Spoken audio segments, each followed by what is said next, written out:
എല്ലാ യോഗങ്ങളെയും ഇന്നത്തെ ഈ സായം സന്ധ്യയിലേക്ക് സ്വാഗതം ചെയ്തുകൊള്ളുന്നു.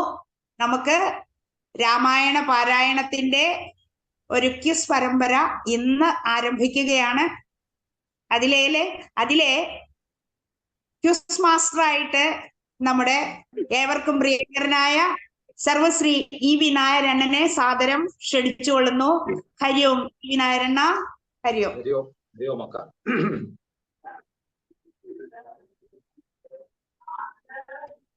ഇത് ഒരു രാമായണത്തിന്റെ പാരായണത്തിന്റെ ഭാഗമായതാണ്. അപ്പൊ ഒരു പ്രാർത്ഥനയോട് കൂടി തുടങ്ങാം. രാമായ രാമഭദ്രായ രാമചന്ദ്രായ വേധസേ രഘുനാഥായ നാഥായ സീതായ പദേ നമഃ. ഇന്നത്തെ ഈ അരമണിക്കൂർ നേരം ഉള്ള ക്യൂസ് പ്രോഗ്രാമില് നമ്മൾ വല്ല കോമ്പറ്റീഷന് വേണ്ടിയിട്ട് നടത്തുന്നതല്ല. ഇതിന് പ്രൈസ് മണി അങ്ങനെയൊന്നും ഇല്ല. ഇത് നമ്മൾ ഒരാഴ്ചയായി ചെയ്തു വരുന്ന ഒരു അഭ്യാസത്തിന്റെ ആദ്യത്തെ ഭാഗത്തേക്ക്, ബാലകാണ്ഡം എന്ന ആദ്യത്തെ അധ്യായത്തേക്കുള്ള ഒരു തിരിഞ്ഞു നോട്ടം മാത്രമാണ്. നമ്മൾ എത്ര ഇതൊക്കെ മനസ്സിലാക്കിയിട്ടുണ്ട്, ഏതൊക്കെ കാര്യങ്ങളാണ് വീണ്ടും വീണ്ടും റിപ്പീറ്റ് ചെയ്യുന്നതെന്നൊക്കെ മനസ്സിലാക്കാൻ വേണ്ടിയിട്ടുള്ള ഒരു ജസ്റ്റ് ഒരു ചോദ്യാവലിയാണ്. അറിയുന്നവർക്ക് ഉത്തരം പറയാം. ഇതിനിപ്പോ പോയിന്റ്സ് ഒന്നും മാർക്ക് ചെയ്യാൻ പോകുന്നില്ല, തെറ്റിയാലും കുഴപ്പമൊന്നുമില്ല. പക്ഷെ പറയുമ്പോൾ ആലോചിച്ചിട്ട് പറയാം. ബാക്കി എല്ലാവരും മ്യൂട്ട് ചെയ്ത് കഴിഞ്ഞാൽ നന്നായിരിക്കും. ഇത് ആദ്യത്തെ കാര്യങ്ങള് ഇപ്പോ ഞാൻ ഏകദേശം ഒരു 10-20 ക്വസ്റ്റ്യൻസ് ആണ് തയ്യാറാക്കിയിട്ടുള്ളത്. ഇത് അധികവും ഇത് എന്റെ ബ്രെയിൻ ചൈൽഡല്ല, ഗിരിജാക്കയുടെ പ്ലാൻ ആണ്. അപ്പോഴേ ഇത്രയും ചോദ്യങ്ങൾ ചോദിക്കാം, അരമണിക്കൂർ സമയം. അപ്പൊ ഇനിയിപ്പോ നിങ്ങൾക്ക് അൺമ്യൂട്ട് ചെയ്യാം. ആദ്യത്തെ ചോദ്യം, ഇത് ഒരു 95% ബാലപാഠത്തിൽ നിന്ന് മാത്രമാണ്. വല്ല തെറ്റുകുറ്റങ്ങൾ വന്നിട്ടൊരു 5% മറ്റേ ചാപ്റ്ററിൽ പോയിട്ടുണ്ടോ എന്ന് എനിക്കറിയില്ല. പക്ഷെ എങ്കിലും ഇതൊക്കെ നിങ്ങൾക്കൊക്കെ രാമായണം വായിച്ചവർക്കൊക്കെ അറിയാവുന്ന കാര്യങ്ങളാണ്. ആദ്യത്തെ ചോദ്യം, നമ്പർ 1, ശിവശക്തി സംഭവൻ. ഉത്തരം ഞാൻ പറയാം, ശരിയായത് തിരഞ്ഞെടുത്താൽ മതി. ശിവശക്തി സംഭവം എന്ന് പറഞ്ഞ ശിവനാണ്, ബ്രഹ്മാവാണ്, വിഷ്ണുവാണ്. ഈ മൂന്നുമല്ല. ഉത്തരം പറഞ്ഞു. ഒന്നുമല്ല. ഉത്തരം അറിയാവുന്നത്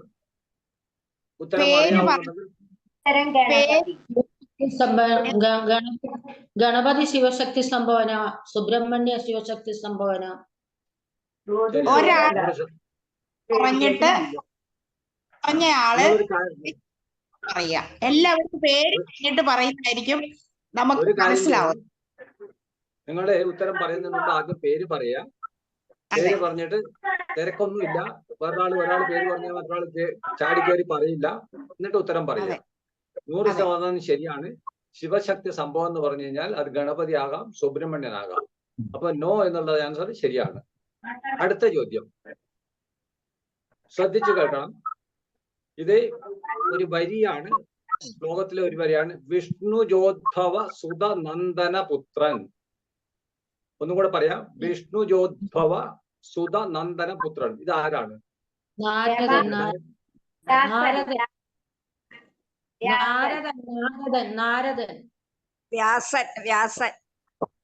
ആരും രണ്ടുപേരും പേര് പറഞ്ഞില്ല. നിങ്ങള് നാരദൻ എന്ന് പറഞ്ഞ ആരാ?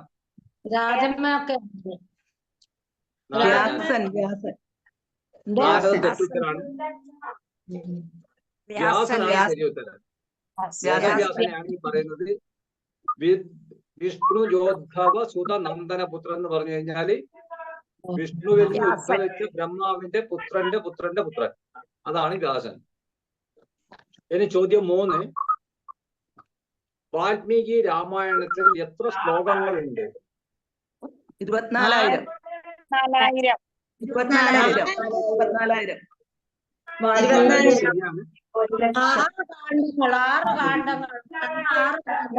24,000 ശ്ലോകങ്ങൾ.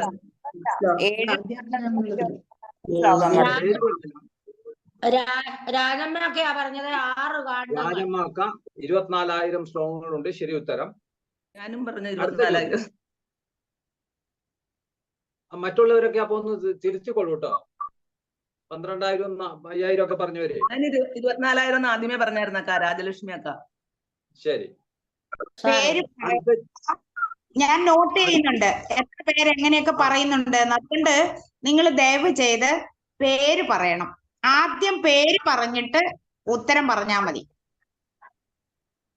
ഒരു കാര്യം ശ്രദ്ധിക്കണം, ഒരാൾ പേര് പറഞ്ഞു കഴിഞ്ഞാല് അവർ ഉത്തരം പറയുന്നവരെ മറ്റുള്ളവരെ ഇടക്ക് കയറി പറയരുത്. തെറ്റാകാം ശരിയാകാം, പക്ഷെ നിങ്ങൾക്ക് ഉത്തരം പറയാനുള്ള സൗകര്യം ഞാൻ അനുവദിക്കുന്നുണ്ട്. ആദ്യം പറഞ്ഞ ഉടനെ ശരിയാണെന്ന് ഞാൻ പറഞ്ഞു വിടില്ല. അതുകൊണ്ട് നിങ്ങൾക്ക് ഉത്തരം പറയാം. പക്ഷെ ഒരാൾ പേര് പറഞ്ഞു കഴിഞ്ഞാൽ ഇടയ്ക്ക് കയറി പറയരുത്. ഇനിയിപ്പോ അടുത്ത ചോദ്യം, കോസലം എന്ന സ്ഥലം ഏത് സംസ്ഥാനത്തിന്റെ ഭാഗമാണ്? ഓപ്ഷൻ തരാം. മധ്യപ്രദേശ്, ഡൽഹി എന്ന് പറഞ്ഞാൽ ഡൽഹി സ്റ്റേറ്റ് ആണ് ഉദ്ദേശിക്കുന്നത്, ബീഹാർ, ഉത്തർപ്രദേശ്. ഉത്തരം ഉത്തർപ്രദേശ്. രാജലക്ഷ്മി ഉത്തർപ്രദേശ്. ഓക്കെ, പറഞ്ഞില്ല. ഉത്തർപ്രദേശ് ശരിയായ ഉത്തരാണ്. നോട്ട് ചെയ്തോളൂ. തിലകം. 5. അനു സെൽവരാജ് അല്ലേ? ശരി. രാജലക്ഷ്മി പറഞ്ഞേ, ഞാൻ ആദ്യം പറഞ്ഞു. അടുത്തത് 5ാമത്തെ ചോദ്യം, ദശരഥ രാജാവിന്റെ മകളുടെ പേരെന്താണ്? രാജലക്ഷ്മി.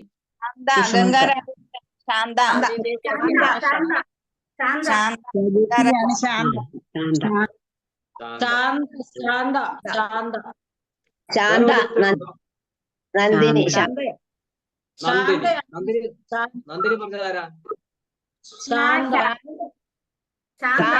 രാജലക്ഷ്മി ഞാൻ ആദ്യമേ പറഞ്ഞായിരുന്നു അണ്ണ. ശാന്ത ഉത്തരം ശരിയാണ്. നന്ദിനി തെറ്റിയതാണ് കേട്ടോ. നന്ദിനിയാണ് പറഞ്ഞത്. ശാന്തമായിട്ട് പറയൂ. നന്ദിനിയാണ് അറിയുന്നില്ലെന്നേ ഉള്ളൂ. അണ്ണന്മാരുടെ ഉച്ചൊന്നും കേട്ടില്ലല്ലോ. ഇല്ല അവിടെ. ഇതില് ഒരാളിന്റെ പേര് പറഞ്ഞാൽ മറ്റുള്ളവരൊന്ന് ക്ഷമിക്കണം, അവർക്ക് പറയാൻ ഒരു അവസരം കൊടുക്കുക. എന്നാൽ മാത്രമേ ഈ സംസാരിക്കരുത്. ഇത് മാത്രമേ പറയാവൂ, ഒന്നും പറയണ്ട മറുപടി. ഓക്കെ, ഹരിയോം. കൈപൊക്കി കാണിച്ചാലും ഇപ്പൊ എല്ലാവരും സ്ക്രീനിൽ കാണാൻ പറ്റില്ല. എനിക്ക് നിങ്ങളെ പേര് പറഞ്ഞാൽ മതി. 6ാമത്തെ ചോദ്യം, ശ്രീരാമന് അഗസ്ത്യ ഹൃദയ മന്ത്രം ഉപദേശിച്ചത് ആരാണ്? ഓപ്ഷൻ തരാം. രാജലക്ഷ്മി, അഗസ്ത്യൻ. ശരി, ഉത്തരം ശരി. ഓക്കെ, ഇനി അടുത്ത ചോദ്യം, ആധ്യാത്മ രാമായണത്തിൽ എത്ര കാണ്ഡങ്ങൾ ഉണ്ട്? 7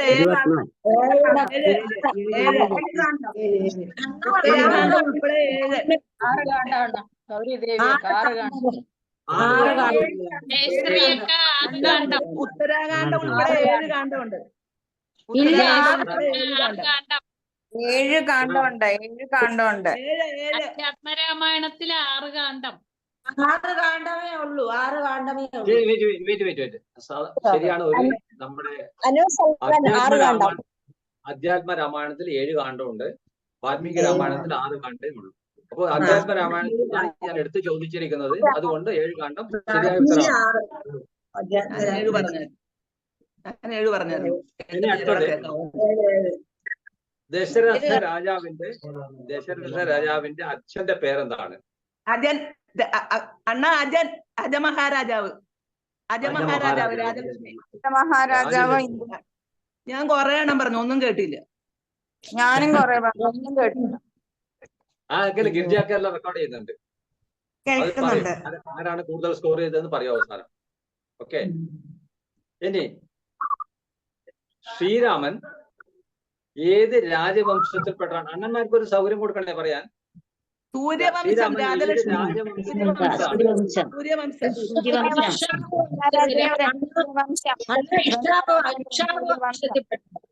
സൂര്യവംശം. ആരാണ് ഇക്ഷ്വാകു വംശം എന്ന് പറഞ്ഞത്? ഞാനാ രാജമ്മയൊക്കെ. രാജമ്മ. എന്തോ? രാജമ്മ പറഞ്ഞതാണ് കൂടുതൽ ശരി. സൂര്യവംശം ശരിയാണ്, പക്ഷെ അതിൽ ഇക്ഷ്വാകു വംശമാണ് കൂടുതൽ ശരി. ഇനി 10ാമത്തെ ചോദ്യം. അണ്ണന്മാരൊക്കെ എവിടെ പോയിരിക്കുന്നു? ആരും കാണാനില്ലല്ലോ.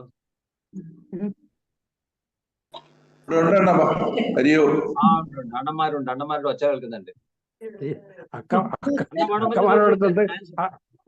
അക്കമാരോടത്ത് പയറ്റി തെളിയാൻ ഒക്കെയില്ല. ശരി, അപ്പൊ ഞാൻ കാര്യം അക്കന്മാരോട് നിങ്ങളോട് ഇപ്പൊ ഫൈറ്റ് ചെയ്യേണ്ട. അടുത്ത ചോദ്യം റിസർവ്ഡ് ഫോർ ഓൺലി ദി അണ്ണന്മാർ. നിങ്ങൾ അക്കന്മാരോട് ഇതിന് ഉത്തരം പറയരുത്. അണ്ണന്മാർ പറഞ്ഞില്ലെങ്കിൽ മാത്രം നിങ്ങൾ പറഞ്ഞാൽ മതി. കാരണം നിങ്ങളിപ്പോ 8 ചോദ്യത്തോളം നിങ്ങൾ തന്നെ ഉത്തരം പറഞ്ഞു. ഇരുന്നാ മതി കേട്ടോ. ജസ്റ്റ് ഒരു ചോദ്യത്തിന്. അടുത്ത ചോദ്യം അണ്ണൻ സ്പെഷ്യൽ. കൃഷ്ണനല്ലാതെ മറ്റാർക്കാണ് കൃഷ്ണൻ എന്ന പേരുള്ളത്? വ്യാസൻ. പറയാൻ ഭാവി ചെയ്യാൻ പോകുന്നു ഇപ്പൊ. പോയി. അണ്ണന്മാരൊന്നും പറയുന്നുണ്ടോ? അവർക്കൊരു അവസരം കൊടുക്കൂ പ്ലീസ്. അവർക്കൊരു അവസരം കൊടുത്ത് പറയാവുള്ളൂ. നിങ്ങൾ പറയണം. അപ്പൊ ഇത് വ്യർത്ഥമായി പോയി കേട്ടോ. ഈ ക്വസ്റ്റ്യൻ പോയി. ഇതിന് ആൻസർ കിട്ടില്ല. ഉത്തരം ശരിയാണ്, പക്ഷെ അതിന് മാർക്കില്ല കേട്ടോ. കാരണം കൃഷ്ണനല്ലാതെ കൃഷ്ണൻ എന്നുള്ള പേരുള്ളത് വേദവ്യാസനാണ്. ഇനി ഇനി അടുത്ത ചോദ്യം കൂടെ അണ്ണന്മാർക്ക് റിസർവ്ഡ് ആണ്. കാരണം നിങ്ങൾ ഇത് ചാൻസ് കൊടുത്തില്ല, അതുകൊണ്ട് അണ്ണന്മാർക്കുള്ള ചോദ്യമാണ് ഇത്. അധ്യാത്മരാമായണത്തിൽ ബാലകാണ്ഡത്തിൽ ബ്രഹ്മപാദ ജനജ്ഞാനി എന്ന് ആരെ ഉദ്ദേശിച്ചാണ് പറയുന്നത്? പറയരുത് പ്ലീസ്, അണ്ണന്മാർ മാത്രം. ചോദ്യം ഒന്ന് റിപ്പീറ്റ് ചെയ്യാം. അധ്യാത്മരാമായണത്തിൽ ബാലകാണ്ഡത്തിൽ ബ്രഹ്മപാദ ജനജ്ഞാനി എന്ന് ആരെ ഉദ്ദേശിച്ചാണ് പറയുന്നത്? അത് പോയി കാണാം. പുസ്തകം ഒന്നും തുറക്കല്ലേ. അപ്പൊ അണ്ണന്മാർ സൈലന്റ് ആണ്. It is open for class.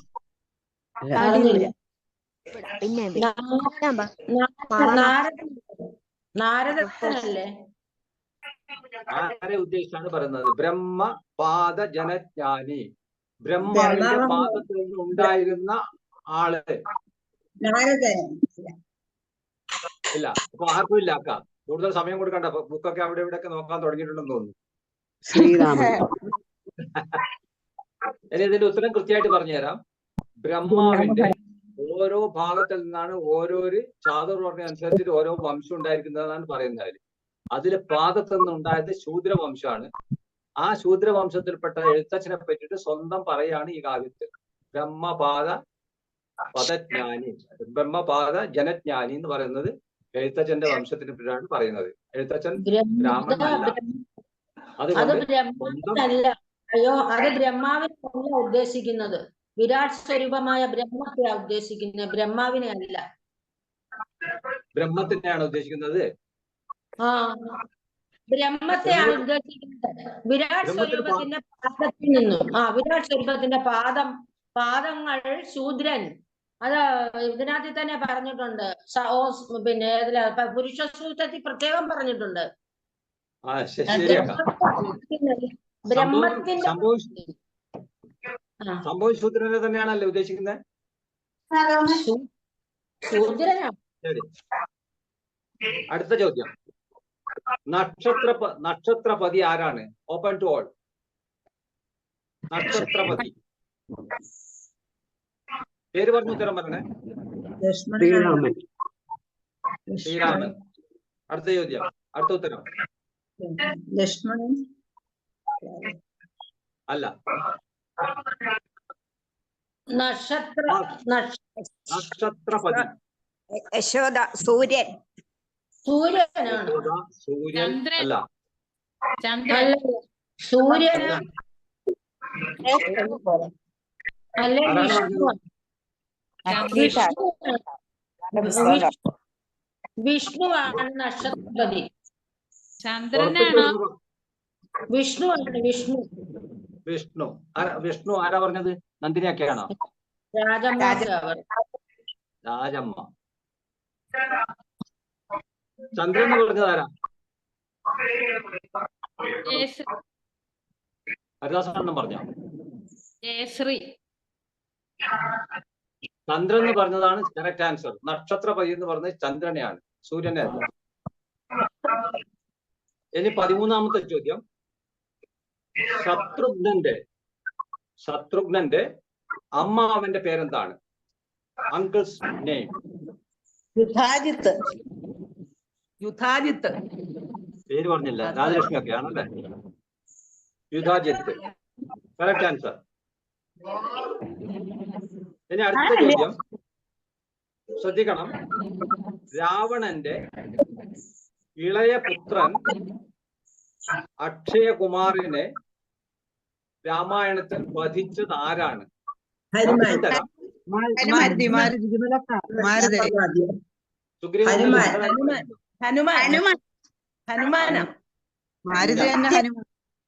ആദ്യം പറഞ്ഞതാരാ? ഞാൻ പറഞ്ഞു ഹനുമാൻ.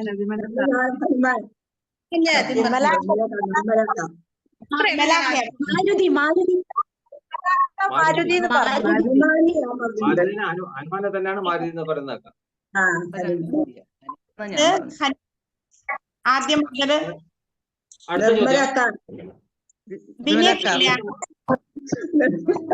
ഇത് അണ്ണന്മാർക്ക് റിസർവ്ഡ് ആണ്. നിങ്ങൾ ആരും ഉത്തരം പറയല്ലേ. വിശപ്പ് വരാതിരിക്കാൻ വിശ്വാമിത്രൻ രാമലക്ഷ്മണന് ഉപദേശിച്ച വിദ്യ ഏതാണ്? പറയരുതെന്നാ പറഞ്ഞത്. അണ്ണന്മാരോടുള്ള ചോദ്യമാണ്. ഞങ്ങൾക്ക് എല്ലാവർക്കും അറിയാം ബല അതിബല. അത് പറയരുതെന്നാ പറഞ്ഞു. പക്ഷെ നിങ്ങൾ ചോദ്യം ശ്രദ്ധിച്ചില്ലെന്ന് തോന്നുന്നു. ഇനിയിപ്പോഴും ഓപ്പൺ ആണ്. ഞാൻ ചോദിച്ചിരിക്കുന്നത് വിശപ്പ് വരാതിരിക്കാനാണ്. ഞാൻ ദാഹത്തിന്റെ കാര്യം ചോദിച്ചിട്ടില്ല. വിശപ്പ് വരാതിരിക്കാൻ ഏതാണ് വിദ്യ എന്നാ ചോദിച്ചിരിക്കുന്നത്.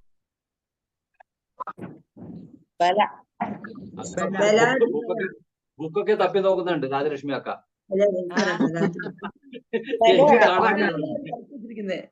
പല മാത്രമായിരിക്കും. ബല മാത്രമാണ്. വിശപ്പിന് ബലയാണ്, ദാഹത്തിനാണ് അതിബല.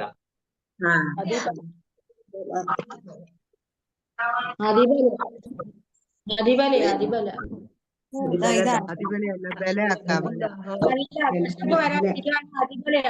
എന്റെ മന്ത്രം വരെയുണ്ട്. അതിബലെ സർവദയാമൂർത്തെ ബലെ സർവശുനാശിനി. അടുത്ത ചോദ്യം 13ാമത്തെ ചോദ്യം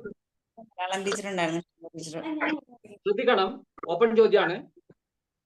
ഗൗതമ മുനി എല്ലാവർക്കും അറിയാം ആരാണെന്ന്.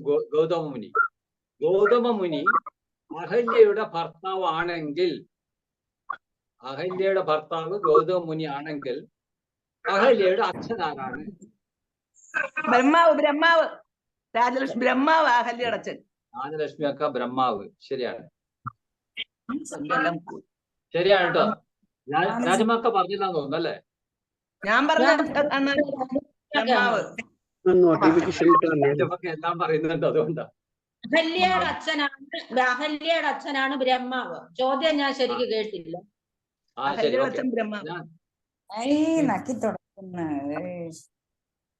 ഇനി പിന്നെ അടുത്ത ചോദ്യം. കൗശികൻ എന്ന മഹർഷിയുടെ മറ്റൊരു പേര് ഓപ്ഷൻ തരാം, ചാടിക്കാരണ്ട. കൗശികൻ എന്ന മഹർഷിയുടെ ഇനിയൊരു പേരാണ് വസിഷ്ഠൻ, വാൽമീകി, ഭരദ്വാജൻ. ഇതൊന്നുമല്ല.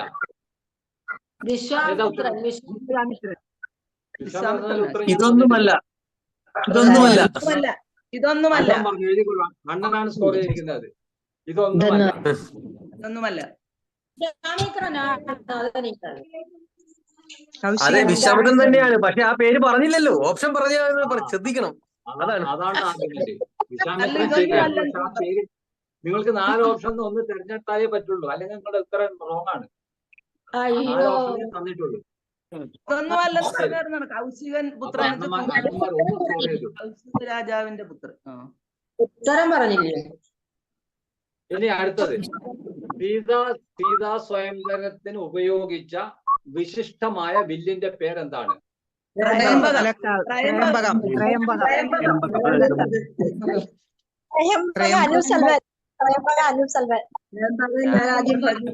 ഞാൻ പറയുന്നു മൂന്ന് നാല് പേര് മിറ്റായിട്ട് പറഞ്ഞിട്ടുണ്ട്.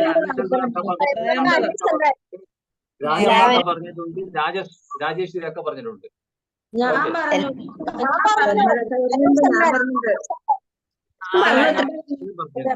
റാണി രാജപ്രാണ്യം അക്ക പറഞ്ഞായിരുന്നു. ഓക്കെ, ഇനി അടുത്ത ചോദ്യം. കോസലം ഉത്തർപ്രദേശിൽ ആണെങ്കിൽ വിദേഹം എവിടെയാണ്? കോസലം ഉത്തർപ്രദേശിലാണെങ്കിൽ വിദേഹം എന്ന് പറയുന്ന സ്ഥലം എവിടെയാണ്? അയോധ്യ. നേപ്പാൾ. 2 രാജേശ്വരി നേപ്പാൾ. ആരെങ്കിലും എഴുതിയിട്ടുണ്ടോ?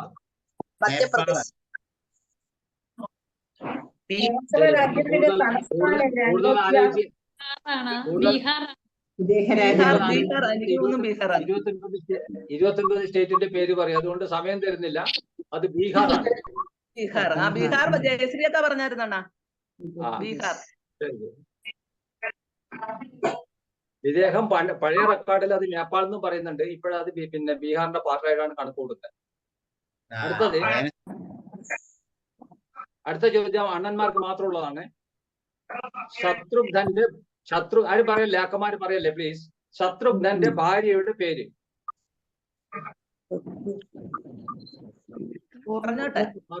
അണ്ണന്മാർക്ക് ഇമ്പോസിഷൻ കൊടുക്കേണ്ടി വരും.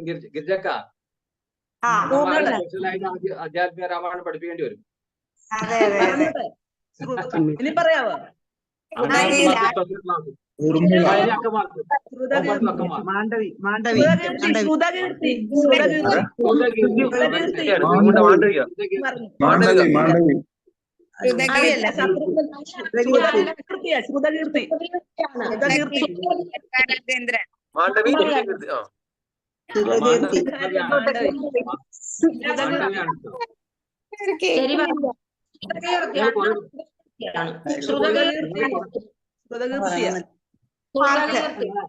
ഭരതന്റെ ഭാര്യ മാണ്ഡവി. ഈ ഡിസ്പ്യൂട്ട് പണ്ടേ ഉണ്ട് കേട്ടോ. കഴിഞ്ഞ പ്രാവശ്യം ക്വിസ് പ്രോഗ്രാമിൽ ഇത് തന്നെ വന്നായിരുന്നു. പക്ഷെ ഇതുണ്ടല്ലോ, ശരിയായ ഉത്തരം മാണ്ഡവി എന്നാണ് പറയുന്നത്. നിങ്ങളെ പിന്നെ കിടക്കുന്ന എങ്ങനെയല്ല അല്ല, ശ്രുതകീർത്തി തന്നെ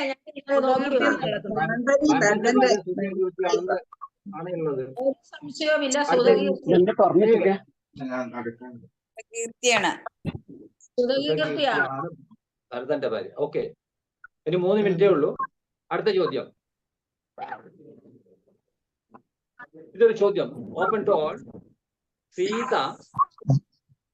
സീത യഥാർത്ഥത്തിൽ യോഗമായാദേവി ആണെന്ന് ജനകനെ ആരെങ്കിലും അറിയിച്ചിട്ടുണ്ടോ? ഉണ്ടെങ്കിൽ ആരാണ്?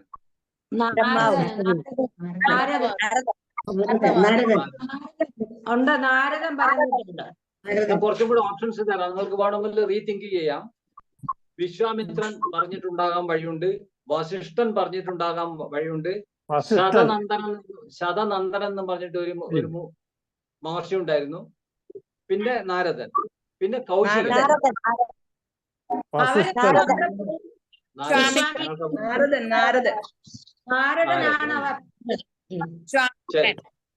സമ്മതിച്ചിരിക്കുന്നു, നാരദനാണ് കറക്റ്റ് ആൻസർ. ഇനി എന്നാൽ ഒരു ജനറൽ ആയിട്ടൊരു ചോദ്യം ചോദിക്കാം. ഞാൻ എഴുതി വെച്ചതല്ല. ഈ ശതനന്ദനൻ എന്ന് പറഞ്ഞ മഹർഷി ആരായിരുന്നു? അത് ഋഷ്യസിംഗന്റെ മകനായിരുന്നു.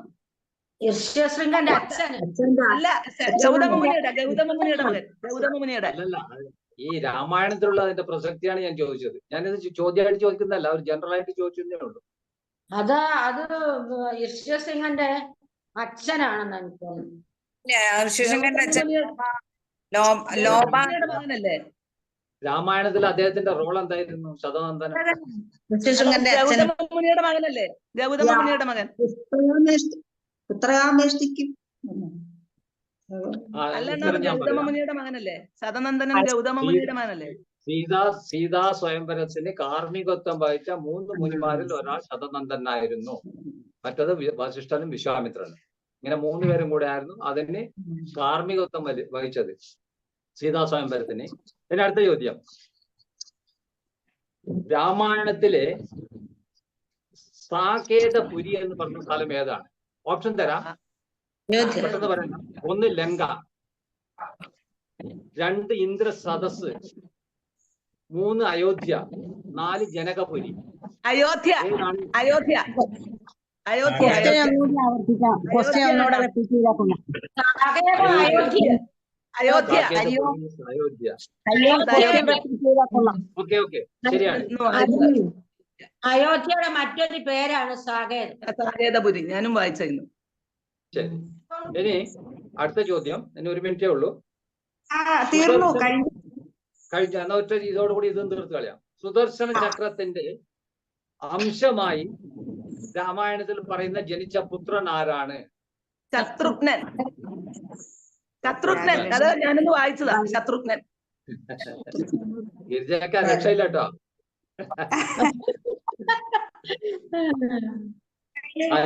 ലാസ്റ്റ് എല്ലാവർക്കും ഒന്ന് ആലോചിക്കാതെ കൂളായിട്ട് ഉത്തരം പറയാവുന്ന ഒരു ഈസി ചോദ്യം ചോദിച്ചിട്ട് ഞാനിത് മതിയാക്കാൻ പോവാണ്. ദശരഥ രാജാവിന്റെ രാജ്യം ഓപ്ഷൻ തരാം. അവന്തി, മഗധം,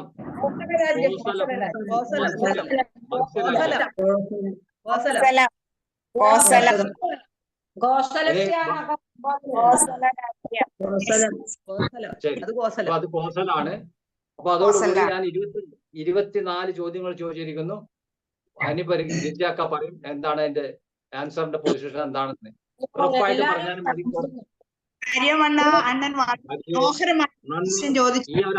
ഈ ഒരു അവസരം തന്ന സമിതിക്കും ഗിരിജാക്കും പ്രത്യേകം നന്ദി. ഹരിയോ. ഇനി എല്ലാവരും ഒന്ന് മ്യൂട്ട് ചെയ്തോളൂ കേട്ടോ. ഇപ്പോ നമ്മള് വളരെ മനോഹരമായിട്ട് ഇത്രയും സമയം മുന്നോട്ട് പോയി രാമായണത്തെ കുറിച്ച് കൂടുതൽ ആഴത്തിൽ ചിന്തിച്ചു, രാമായണത്തെ കുറിച്ച് കൂടുതൽ പഠിച്ചു. എല്ലാവർക്കും അതില് അക്കമാർക്ക് കുറച്ചും കൂടി ഒരു പടി കൂടി ഉണ്ടെന്ന് എനിക്ക് തോന്നുന്നുണ്ട്. എന്തായാലും സന്തോഷം, അണ്ണന്മാര് ഇതിനകത്ത് വന്നതിൽ പ്രത്യേകം സന്തോഷം അറിയിക്കുന്നു. നമുക്ക് ഇനിയും കുറച്ചും കൂടി ഗഹനമായിട്ട് രാമായണത്തെ കുറിച്ച് പഠിക്കാനുണ്ട്. അടുത്ത വെള്ളിയാഴ്ച ദശരഥൻ എന്ന കഥാപാത്രമാണ് നമ്മൾ ചർച്ച ചെയ്യാൻ പോകുന്നത്. അതിന് നമ്മൾ എടുത്തിരിക്കുന്നത് രാജമ്മ അക്കയാണ്. 10 മിനിറ്റ് സമയം ദശരഥനെ കുറിച്ച് പ്രസന്റേഷൻ ഉണ്ട്. അത് വളരെ ഭംഗിയായിട്ട് രാജമ്മ അക്ക ടൈം കീപ്പ് ചെയ്ത് എല്ലാം ചെയ്തോളും. പിന്നെ നമുക്ക് തുറന്ന ചർച്ചയാണ്. തുറന്ന ചർച്ച എന്ന് പറഞ്ഞാൽ ഇങ്ങനെയല്ല, അപ്പോഴപ്പോഴും അൺമ്യൂട്ട് ആക്കിക്കൊണ്ട് അവരവർക്ക് സംസാരിക്കാം. ബാക്കി എല്ലാവരും മ്യൂട്ടിലായിരിക്കണം. നമ്മൾ ഇവിടെ ഒരു കാര്യം ശ്രദ്ധിക്കാനുണ്ട്. എല്ലാവരും കൂടെ സംസാരിച്ചു കഴിഞ്ഞാൽ നമുക്കത് അതിന്റെ സൗന്ദര്യം നഷ്ടപ്പെടും. അതുകൊണ്ട് ഇനിയും നമ്മൾ കുറച്ചുകൂടി ഭംഗിയായിട്ട് ഇത് മുന്നോട്ട് പോകാനുണ്ട്. എല്ലാവർക്കും പങ്കെടുത്ത എല്ലാവർക്കും അതുപോലെ ക്വിസ് മാസ്റ്റർക്കും പ്രത്യേകം നന്ദിയും നമസ്കാരവും അറിയിക്കുന്നു. നമുക്ക് അടുത്തതിലേക്ക് പ്രവേശിക്കാം. ഹരിയോം.